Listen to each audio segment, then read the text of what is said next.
کہ اگے اللہ نے فرمایا یہ قطعی ایک امر حق ہے تمہارے رب کی طرف سے، لہذا اس کے متعلق تم ہرگز کسی شک میں نہ پڑو۔ یہ اٹل حقیقت ہے، یہ قطعی حکم آ گیا ہے، یہ امر حق ہے تمہارے رب کی طرف سے، لہذا اس کے متعلق تم ہرگز کسی شک میں نہ پڑو۔ بڑی واضح اپنا آیت ہے کہ یہ میرے نبی اور ساری امت نو اور سارے نو کہہ دیتا گیا کہ تانوں کسی شک شبے چ پین دی ضرورت نہیں، کیونکہ وہ شک چ پاندے سن نا، یہودو نصارا وہ آ کے مسلمانوں نو شک چ پاندے سن کہ یار تسی دیکھو تہاڈا بیت المقدس سی، تسی 13 سال تے مکے دی زندگی گزاری اتھے بھی تسی ادھر منہ کر کے نماز پڑھدے سو بیت المقدس کی طرف،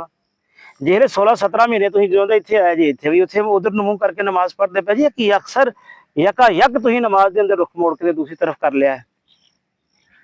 تو یہ سوالات اٹھے پیچھے آیت پڑھ کے آئے ہیں پیچھے بھی،